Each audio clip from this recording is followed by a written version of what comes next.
Alrighty, guys, there's been a lot of speculation about Spider-Man 4 over the last few months, and for those of you who are wondering why is he leading into a segment about Kingpin and rights to Kingpin and the character and whether he can appear in movies or not, it'll become pretty apparent pretty quickly. But there have been a lot of talks, about a lot of rumors about what Spider-Man 4, Brand New Day, as we know now, will be about. And we'll find out soon enough. There now are rumors about Mr. Negative and a lot of other characters that are interesting that will show up in the movie, even Harry Osborn, and that's all speculation just based off of the comic book title of the same name.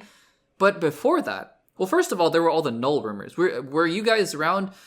This is going to be a thing that we tell our grandkids. You know, were you there, they'll ask us, when the Spider-Man 4 rumors were about Null being the main villain? And I don't know, maybe he'll still be the main villain. I always had my doubts. I mean, you can go check out videos I made months ago. I always had my doubts that Null would ever be a part of Spider-Man Brand New Day.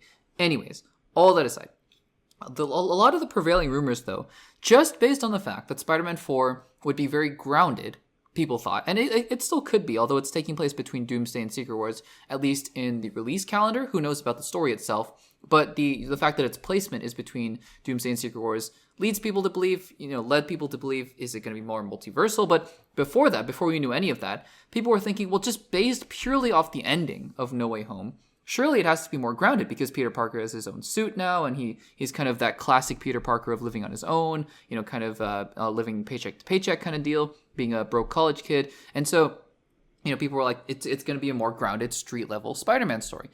And a lot of people were speculating, Kingpin is going to be the big villain of Spider-Man 4. Well, I mean, I would have liked to have seen it, although my hesitation with this is always not that I don't love Vincent D'Onofrio's Kingpin. I do. He's amazing as Kingpin. But if you've been watching and listening to the podcast for a long time, you know what my reservations are. It's that I don't know how successfully Marvel can translate TV characters who are basically only in TV, into movies. And, I was watching a clip recently of Charlie Cox giving an interview about his first appearance in the MCU, and he said, I snuck into a theater, I was so excited, his wife was filming him to see the crowd reaction to him showing up, and he said nobody did, it was dead silent. And I think he was just joking around because, when I was in the theater, people were cheering, and I've seen all the internet reactions to Charlie Cox showing up in Spider-Man No Way Home. I've seen them all, right? And I was very excited. But the general movie-going audience, I don't think had any idea who this guy was who just showed up, this lawyer who's blind, and everyone and the guy next to you is clapping, because he's so happy, and you're like, what is this? And then someone later explains to you, it's a guy from a TV show that wasn't part of the MCU, and then it kind of was part of the MCU, now is part of the MCU, and you're just confused. So my question always around this is how well it's going to translate, from TV characters into movies, and we've seen with the Marvels, not always the best. It doesn't always translate the best. That being said, I would have been very excited for a Kingpin villain turn as the villain for Spider-Man 4. It doesn't look like that's going to happen because Vincent D'Onofrio was recently talking about this, and I totally forgot. I must have seen this a long time ago, that Kingpin is another one of those characters whose rights issues are kind of interesting. And to catch you guys up, for those of you who don't know, a lot of these characters, or some of these characters, and this was all based on the fact that Marvel had to sell off a lot of their characters early on because of rights issues. And so some of the characters are under different studios. It's a lot less now because of Fox being sold to Disney. Right, and so all those X-Men characters are now under Disney, which is fun. That's why you're seeing a lot of mutants showing up in these upcoming Marvel movies. But Kingpin is another one of those characters. I don't know if it's Sony or what studio has the movie rights to him. I think it's Sony because Kingpin obviously was the villain of Across the Spider-Verse, or Into the Spider-Verse rather. So not sure if he will if Sony has the rights to the character. But Vincent D'Onofrio, anyways, was on the Happy Sad Confused podcast with Josh Horowitz, and this is what he had to say. He said, when asked about the fact that is he gonna show up in Spider-Man Brand New Day, he says, quote, "The only thing I know is not positive. It's a very hard thing to do for Marvel to use my character. It's a very hard thing to do because of ownership and stuff. Right now, I'm only usable for television series. Not even a one-off Fisk movie would be possible or anything like that. It's all caught up in rights and stuff." Okay, so first of all, I mean, I don't think, unless I'm wrong, because I think if this were the case, what I'm about to say, it would be, it would be very public knowledge, because the whole Spider-Man situation was very public knowledge, because it's Spider-Man, right? And of course, Sony owns Spider-Man, Sony was making Spider-Man movies and all that kind of stuff. It was very public knowledge. A lot of these characters, I would imagine, have very complicated rights issues because just by the nature of how things are working, right? With the characters that were sold off and the characters that weren't sold off, et cetera, et cetera. So I don't think it's just Kingpin that has these interesting rights issues. I think a lot of characters actually probably have these rights issues as well.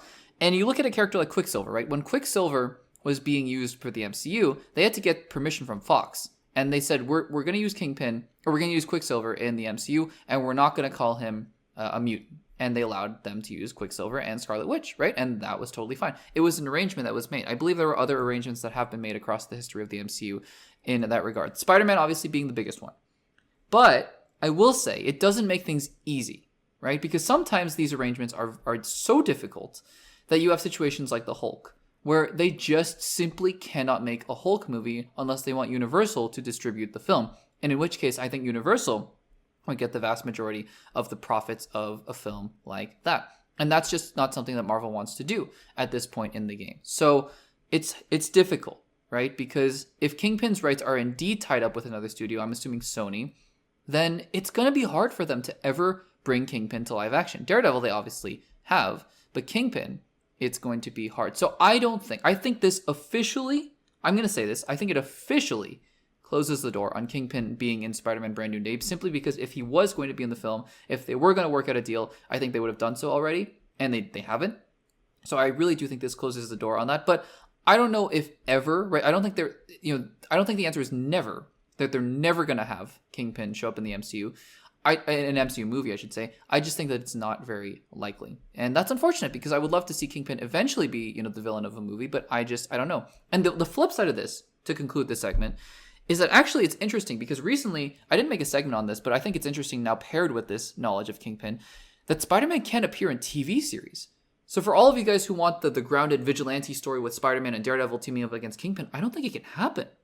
Because if Spider-Man can't appear in TV shows because of the rights issues with Sony, and if Kingpin can't appear in movies, what an interesting twist of fate that is, then I don't think we're going to see that Kingpin versus Daredevil and Spider-Man story ever, which is really unfortunate because I would love to see it, but I think that that's not a direction that they can go in. We'll see. I mean, I would love to see the actual rights negotiations and actually what the agreements say, because for all we know, there's a lot of nuance with this, and there could be some complicating factors as well, but we will have to see. Guys, what do you think about this revelation, I guess, from Kingpin actor Vincent D'Onofrio that Kingpin can't appear in the movies and can only appear in the TV shows? Let me know in the comments down below.